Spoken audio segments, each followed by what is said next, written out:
begin with Division 3 candidate forum. As a reminder, each candidate will have 2 minutes for opening statement, 90 seconds to answer each question, and 3 minutes for the closing statement. We will continue to rotate the order of responses so that each candidate has the chance to answer first at some point.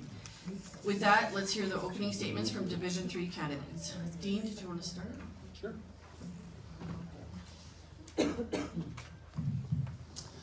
Good evening. My name is Dean Turnquist and I grew up in Central Alberta. I've long been involved in groups, activities, and events, and it truly fuels my passion to be part of a group of people that work together towards a common goal. I decided to run for this opportunity to represent my neighbors and provide an active and influential voice on council on issues that directly affect us. Ultimately, I want to show my young son the values that my parents taught me long ago and the importance of being involved, doing your part, and giving back. I would look to provide an engaged partner, an active leader that ensures open communication is a priority for each of us. I want to ensure that we have transparency at all levels of the county. I want to ensure we address the issues that affect us all, like having a safe community for everyone, ensuring we have fiscal responsibility and accountability within our county, ensuring that we seek out and create opportunities that will benefit each of us and our families, helping to secure a viable future for us all.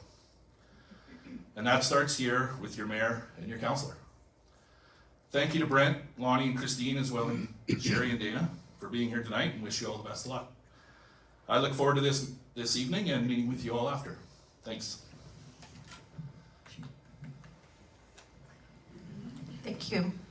So my name is Sherry Ross. I'm running for Division 3 Council, obviously. I want to thank all of you for coming out tonight. I know a lot of people don't take time for municipal politics, so thank you all for being here. My family moved to Central Alberta back in 1992. We had an acreage on the north side of Sylvan Lake. I stayed there until I graduated high school, and then I went to the University of Calgary. I got a Bachelor's of Science in Chemical Engineering. And then I went and joined the oil field. I started in the field, worked my way up to management, and I learned how to problem solve and how to build teams while I was there. An opportunity to go to Alaska was given to me back in 2012. Schlumberger had bought the company I worked for and said, "Do you want to go?" My husband and I said, "Sure, let's try it out." So up to Alaska we went for 7 years. Both of our girls were born there. And at the end of our visas, they said, "Do you want to go to Aberdeen, Scotland?" And we said, "No, we need to go home." So as it happens, the house right next door to my sister was for sale here in Springbrook, and it couldn't have been more fitting. So we moved back here, and it's been home. We're raising our girls here with family, with friends. And I'm running for council because I want to make sure that this county is the place where my girls get to grow up, where they have opportunities, where we all get to be who we are meant to be, in safety and security. So thank you again for all being here, and I look forward to the questions from the county.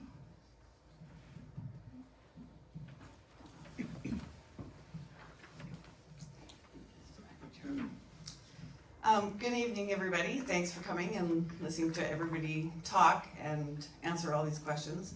So I'm Dana DePalm. I was born and raised in Central Alberta. I've been in Red Deer County for the past 26 years.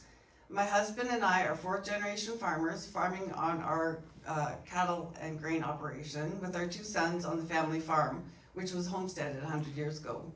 I have a very strong background in accounting and business. I've worked in corporate accounting for many years, handling multi-million-dollar projects and budgets. Recently, I have taken over my family's small business, which has operated in Central Alberta for the last 42 years. So I have a very good understanding of the financial responsibility needed to run Red Deer County. I have always been a very active volunteer in my community and Red Deer County for the past 26 years, volunteering in my son's schools, Sylvan Lake Minor Hockey, 4-H leader for 11 years, and 4-H Beef Committee for another 10 years. I have strong, proven leadership qualities from all of these. I've also volunteered with the Classroom Ag program for grade 4 students, and my husband and I participate in Innisfail Ag Society Farm Days, giving tours to grade 5 students from Red Deer and Penhold. I have attended numerous community meetings and volunteered many hours at events put on by the community associations and community groups in Division 3. I feel strongly in volunteering, giving back, and working with community groups. I feel this is a necessity to stay connected to all the residents. I'm running for re-election because I feel that residents deserve someone who's going to be a strong advocate on council for them.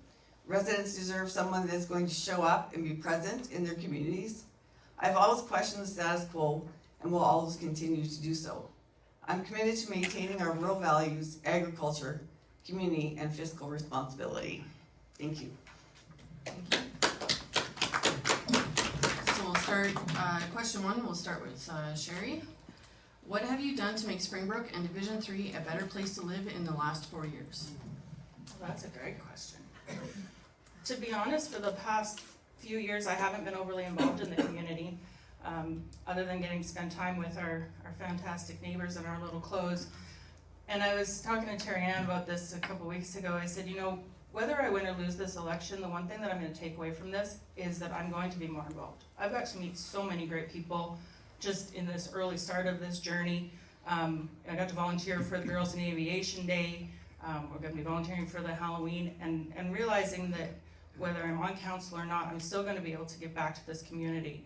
So I think that's where I'm coming from. And I'm really good at guilting people into volunteering, so if you see me coming, look up.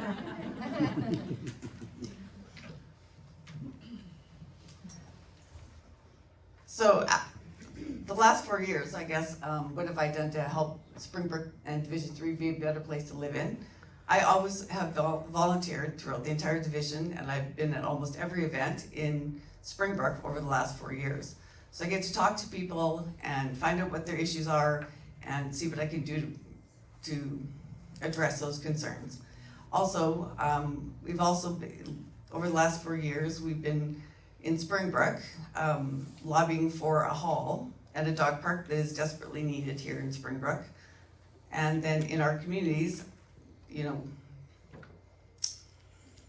just attending events and talking to people. I can't say it really improved anything in the rural part of it, but I do attend to make sure that I listen and find out what is needed in each community.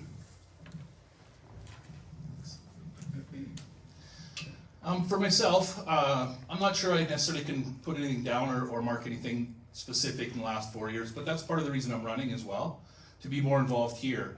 One thing I can tell myself too, this is, I've been involved with the Helping Hand Fund in Innisfail. It's a charity for underprivileged kids in sport in the community, and we put on 3 events a year.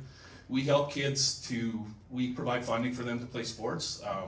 We do help kids from this area, from Penhold. We've helped over 180 kids in our 29-year existence. So while I might not necessarily been here for something specific in the community here in Springbrook in the last 4 years, that's where I plan to be going forward if I'm elected. So thank you. Question 2. Volunteering is an important aspect of what makes communities great. How do you support volunteers? How have you supported them? And how do you plan to support them if you're elected? We'll start with Dean. Yeah, thank you. Yeah, I think certainly volunteers are very important. Speaking to the charity that I'm a part of, as well as my volunteer experience, I've sat on the Chamber of Commerce Board. I've been a 4-H member. You know, I think I'm volunteer with minor hockey and minor sport in our community. My most recent position when I was general manager of the Innisfail Legion, a big organization that relies on volunteers a lot. So, you know, there's always a role for volunteers, I think, and I've always worked well with them. I've always been able to help recruit them, provide them with some direction, and I think the key for engaging any volunteer is to make them feel part of the plan moving forward. And you know, I think we've done a great job with the volunteers I've worked with in the organization I've been a part of, and I look forward to putting that to use going forward here. So I think one of the mayoral candidates mentioned that volunteer burnout is a real thing. And after spending some time with the SCA, the hours and the energy that they put into this community is incredible. So my plan for helping support volunteers is just to volunteer more. and to drag family and friends down, along with me. Because once you start volunteering and you feel that joy, I guess, for lack of a better term, of volunteering and getting to see, you know, the smiling kids' faces or whatever activity you're engaging in, then you want to do it more, right? So I think that's where I'm planning on heading with volunteering, is just to get people more involved so that we have a larger pool of volunteers to pull from.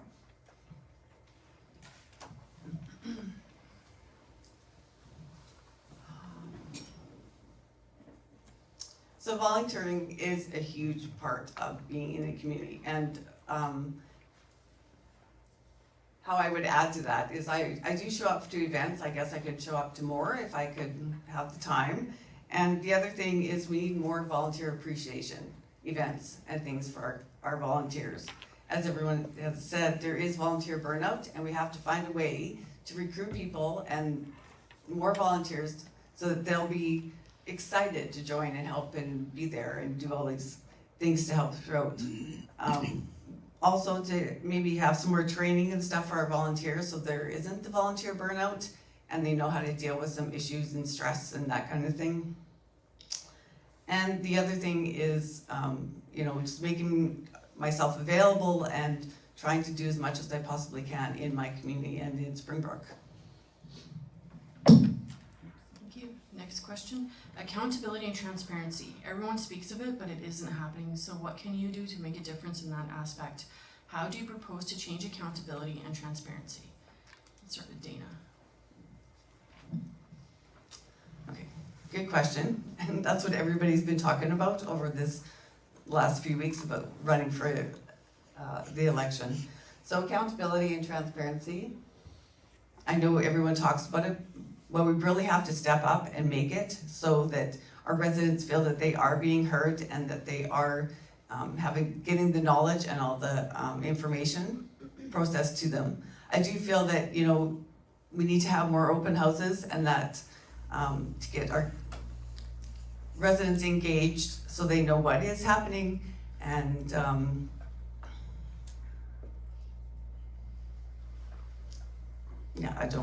that's about it. And the other thing is in Springbrook, we don't have a lot of places to meet. So to get everybody engaged in having open houses is a little hard at this time.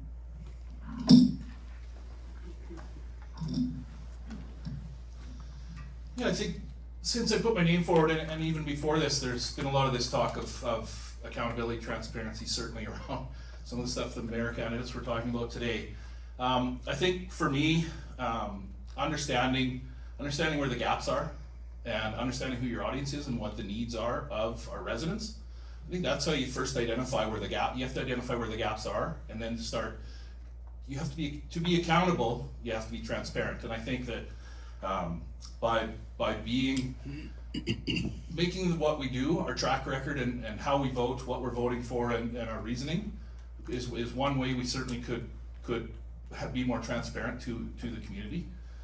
For people to understand why the decisions were made and be more engaged with our community. I think there's certainly a disconnect with, you often don't hear from leaders. They make decisions all the time. The only chance to get to deal with them is every 4 years when we make an election, but the opportunity to be a part of it, be part, engage with them more often would be certainly valuable. So on the accountability front, I think a big portion of that is making sure that you have set expectations and set goals so that people know what they're supposed to measure up to. And when they don't, you need to make sure that either there's some coaching, some training, some repercussions of some sort so that they can move in the direction that you want to.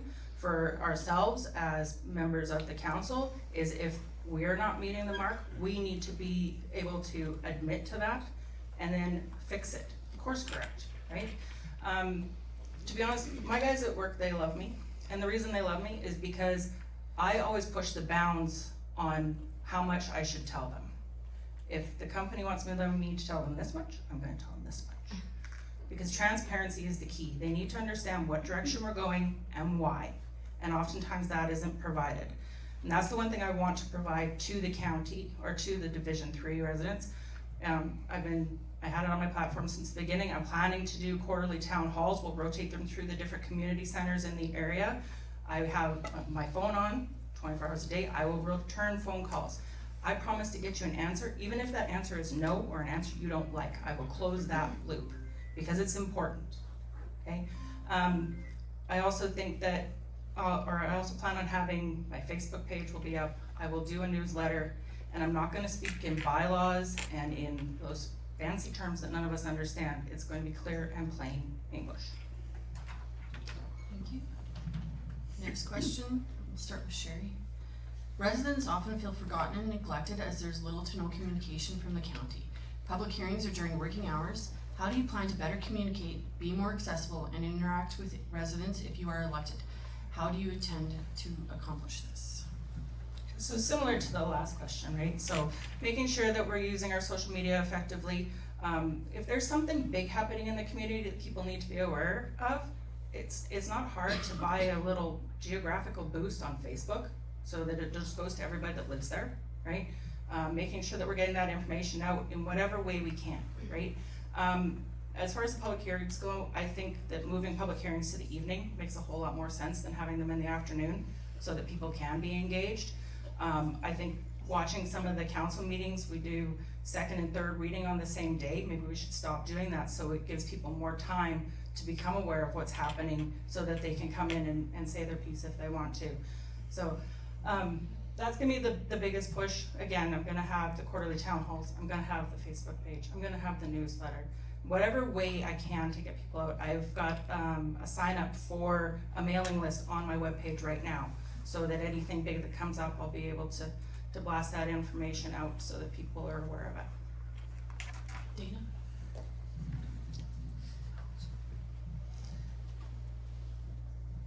So to get more communication and that, we do need to have town halls. I do agree with that, but also you need administration there to be able to answer questions that don't know the whole answer to, or to clarify some information. So those need to come back. We used to do them before COVID, and since COVID, it has just never come back.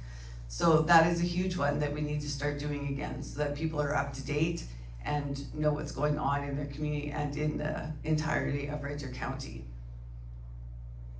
I guess better communication is just making sure it's out. In that being said, we do have a Red Deer County website, and things are always posted on there. They might not be pushed out far enough to go for everyone to see them, but everything is there. And I guess we'd have to come up with ways to push that out further and more often to everybody. I don't know if everyone has a good connection, and sometimes you don't, so that makes it harder. And being more accessible, I always have my phone. Texting me is a good thing, and emailing as much as possible. And I get back to everything I possibly can and give it an answer to what I can. And more town halls and stuff going forward is going to be a huge one, so that residents know what's going on in the area.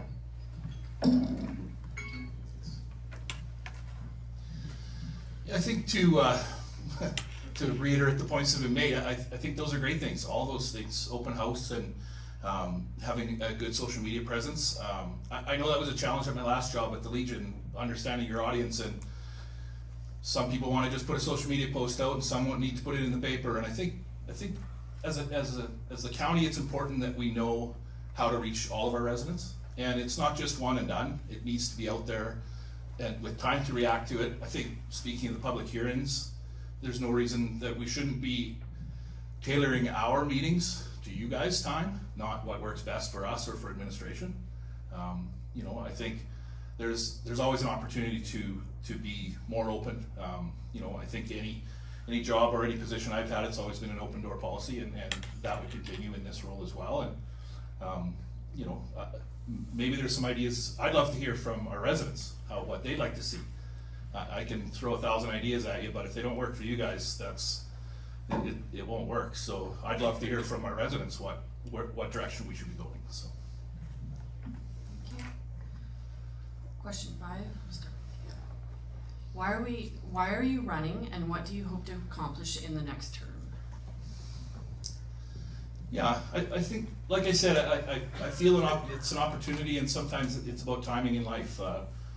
You know, the way things worked out right now, I've got an opportunity to be able to dedicate my time towards this, having moved to the farm and being sort of fully engaged in that at the moment.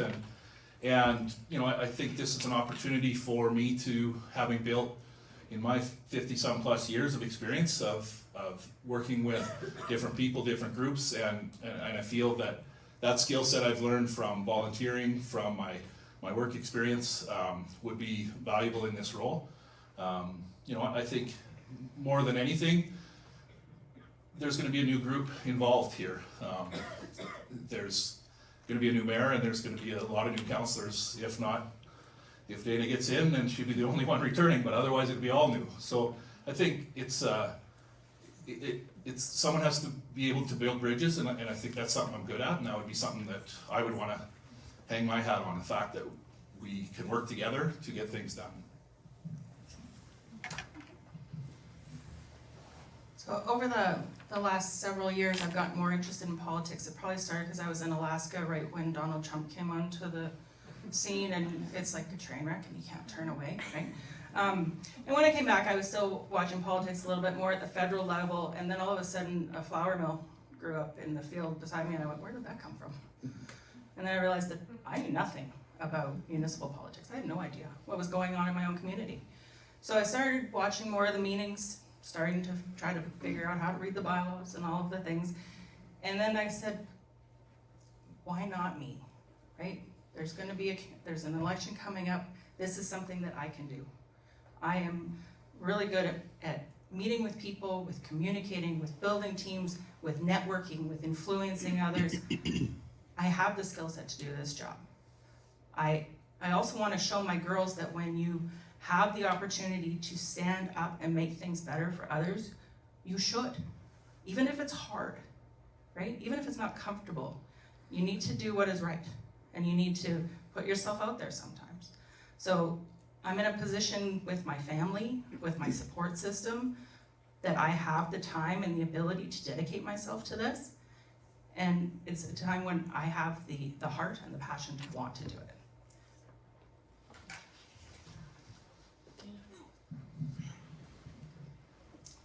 So why am I running for re-election? The biggest reason is I'm very passionate about Red Deer County. My boys are going to be our future generation and so forth. And I want to make sure that Red Deer County is a good place for them to keep farming and raising their kids and, you know, having their home and stuff in. Red Deer County is an awesome place to live, and I deeply am very passionate about it. I also want to continue, you know, protecting our farmland and looking out for our agriculture. They are very important to me, and, you know, but also looking out for, you know, the communities in our division as well. They have different needs than what we do in the ag industry, but everybody is important and everybody needs to be looked after. Last term, we've seen some new changes that we had brought forward, and I would love to see them follow through and see how they actually do affect, and if we made the right decision on some of those things. Some of them I was very passionate about, and I'd like to see the follow through from all of them. And honestly, I'm really excited to see the change that's going to be on council. There's some that have been there for a long, long time and stuck in their ways. And with a new council and a new mayor, I think we can change direction and be more on point and do the things that we always wanted to do, but weren't allowed or didn't have the support to do in the last 4 years. So that's why I'm running again. Last question. How do you plan to hold administration accountable for how they handle, interact with, and treat residents? There are many instances where residents, volunteers, and council have had problematic dealings with administration at county. It is easily forgotten that residents pay their wages, yet they treat us like we are beneath them. We'll start with Dana. So I've heard lots about this, how residents are treated by administration and even some on council. So I do know that lots of things need to be changed, and you know, going forward with a new council, we can actually take our power back. I honestly feel that we haven't had the power, and with a new council coming in, we can take that power back of the non-elected, of, you know, bringing stuff forward, and also, you know, I don't know how to say this really. It's going to be a huge change, and we have to step up. We have to have the power. I think there needs to be some, you know, maybe some employees gone and new ones coming in to change the atmosphere there. I do know there's, you know, it's not always a great atmosphere in there for even employees and us as council. It's been a hard 4 years in the last term, and if you didn't, I guess, toe the line, there was repercussions for it. So yeah, administration totally needs to be held accountable for everything, and I think we could do that with a brand new council.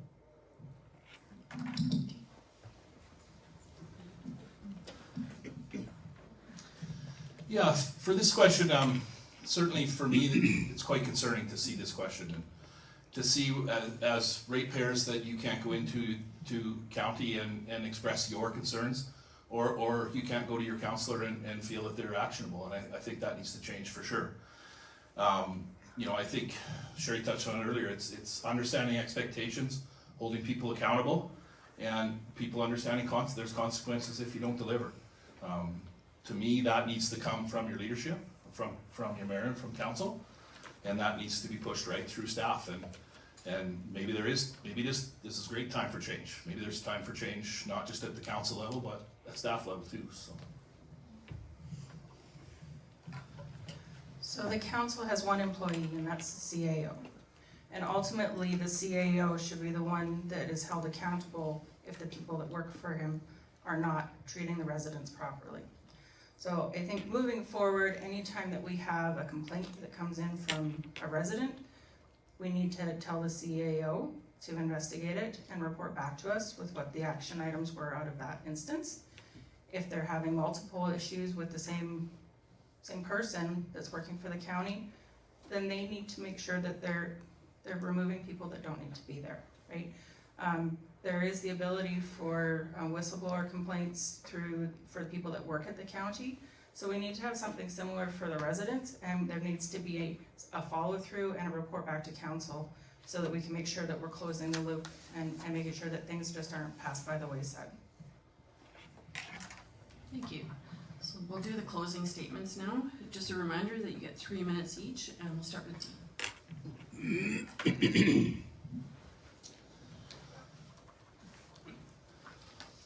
Thank you for the opportunity to address just some of the issues that we've heard tonight and the matters that affect you directly, and truly all of us in some way or another.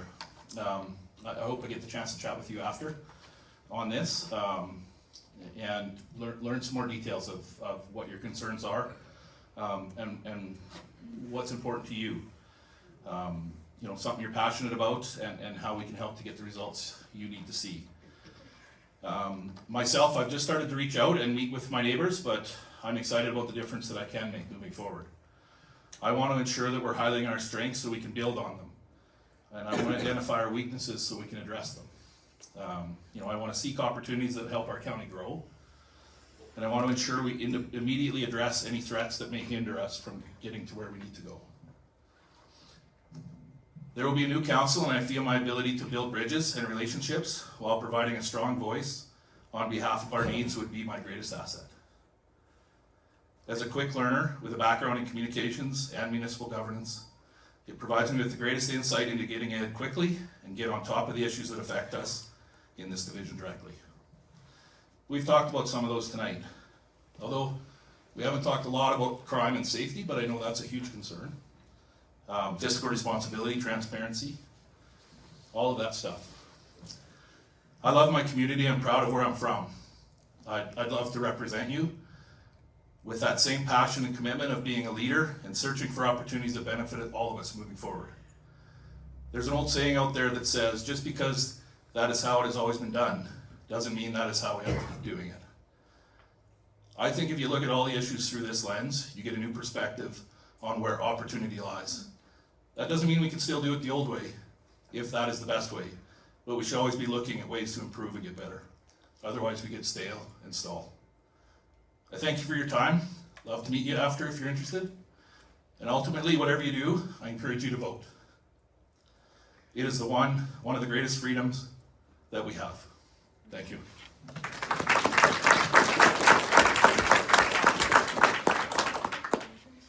So again, I want to thank all of you for coming out tonight. And if we could, can we give a round of applause to the SCA for putting this on tonight?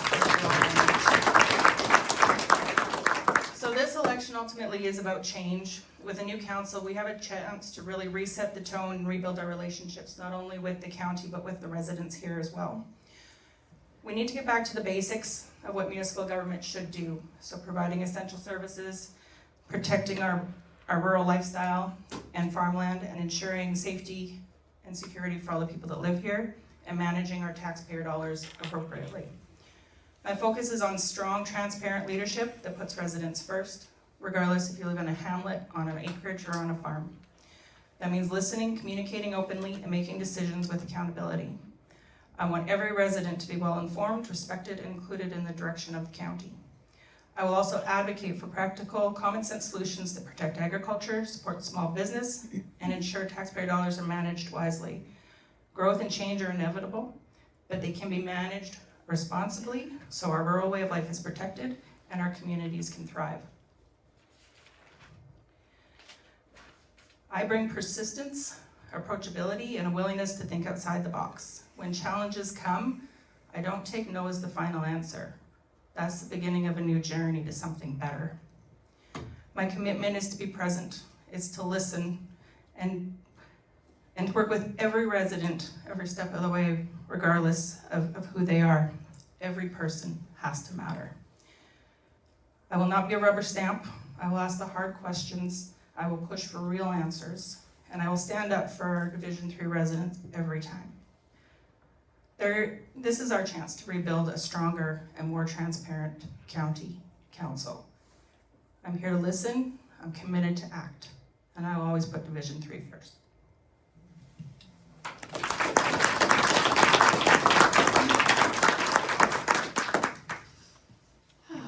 So, thanks to everybody for coming tonight. Thanks to the SCA for putting this on. You put one on every time in the last couple elections, so it's greatly appreciated. It's a lot of work to do all this stuff. So, with saying that, I would like to thank everyone for coming, and I appreciate you all taking the time to ask questions and learn more about myself and the other candidates.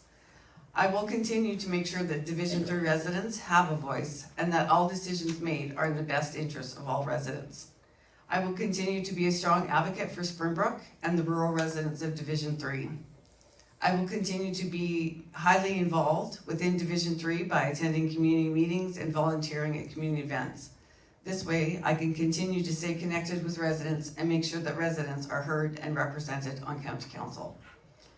I enjoy living in my community and truly care about the well-being of my friends, family, neighbors, and Red Deer County residents. Residents are the key to Red Deer County's continued success. Residents deserve to be heard and deserve to know that they are the extreme priority to Red Deer County. I'm extremely passionate, committed, and invested in our county. I will continue to be a strong, sensible voice for Division 3 residents. I want to ensure that Red Deer County remains a great place to live, work, and raise our families and future generations. Red Deer County needs a healthy balance between the needs of residents, agriculture, and development to build a solid foundation for generations to come. I would love to represent Division 3 and Springbrook for the next 4 years. With the new changes that are coming, we can make a huge difference and change everything that has been wrong or the new processes coming forward. So I just want to say thank you to everyone and have a good night. I'm here to answer any questions if you have any. Thank you to each of our candidates, both mayoral and Division 3, for your thoughtful responses and for giving your time to participate in tonight's forum. A huge thank you again to Canadian Fire Rescue College for providing the space, and to our incredible volunteers for all their work behind the scenes, and to everyone who joined us in person. I have online, but that didn't work.